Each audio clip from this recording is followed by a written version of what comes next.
Well, I thought I'd take a little video this morning. I'm getting ready to haul some hay off of the small hay field, which is about 6 to 7 acres, depending on how much of it to mow. And you'll see we've got bales, quite a few bales in here. This is actually one of our best years. I think I counted 32 yesterday in here. I'm getting ready to haul these up to the hay shed. So these are going to be mine. Here I've got the tractor, it's loaded. You can see how I've got it loaded on here.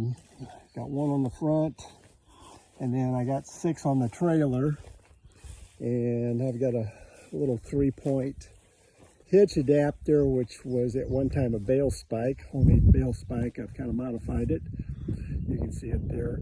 And then what I did on the trailer was, you can see these pipes on the trailer. I bolted them onto the top rail of the trailer so that I've got actually 3 separate cradles on here. So we've got the ability to haul at least 6. And I guess if you wanted to, you could put 2 up on top and then strap them down and haul them that way. But to be honest with you, I think that's a lot of work unless you're going a long distance to do that.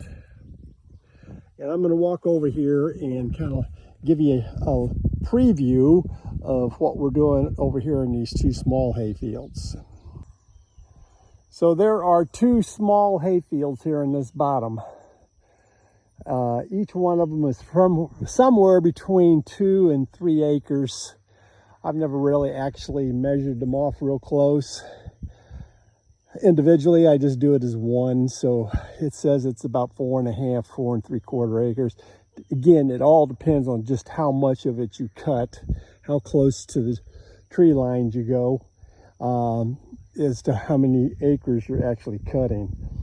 Travis, he brought his 5209 New Ideal disc bine in here yesterday. He was mowing, and he said this stuff is very, very thick. He had to go to 2nd gear low range in his 1086 to keep the RPMs up on the mower. So he started in here, and then he broke a set of blades on the outboard end of the mower, and so he quit for the day. He's going to go ahead and do some work on the mower, put some new skid plates on it and some new blades and things like that need to be done. And that'll be good, because he's got this to finish up, and then he's got that upper end that he hasn't even started on yet that has to be mowed. But it just, based on what I can see, we'll probably get at least 15 bales out of these 2 small fields. So that's really going to be a good deal for us. So I thought I'd make one more comment. This 2 small fields here were cut last spring for hay and then laid dormant all year long. So they've got a full 1 year of growth on them. So that could be an account of why there's so much hay in here. Plus, we did fertilize at least this field. The upper one, they ran out of fertilizer, and we didn't get anything put on it. And then as far as fertilizing here, we did fertilize the small hay field along with our 2 larger hay fields across the highway, or shouldn't highway, it's a road, gravel road. And anyway, I also ran the cattle in here. They went in here for the fall grazing.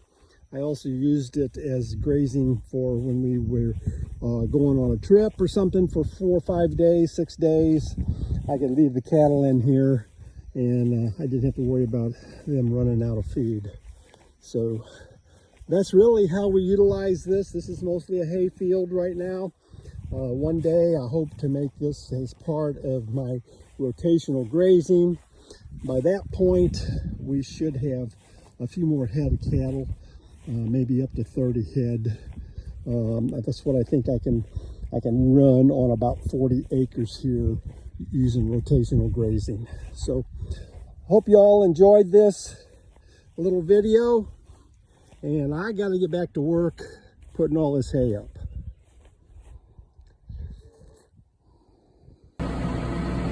Well, I'm starting the unloading process, and this is where we're going to put the hay. I still got some work to do in here. I got to get some of this old stuff out. That's over here. We got these 2 bales, and got a square on top. I got to get that stuff out of there, and we'll put all new hay in there. I've got pallets. I don't know if I got enough of them. I don't think I do. But I do have some pallets here to put the hay on. I got it on that other bay there. You see, those are all on pallets, so that helps to keep the bottom ones from getting sucked full of moisture. And then there's the trailer. It's set up over there, just waiting for me to unload it. So we're going to get with it here.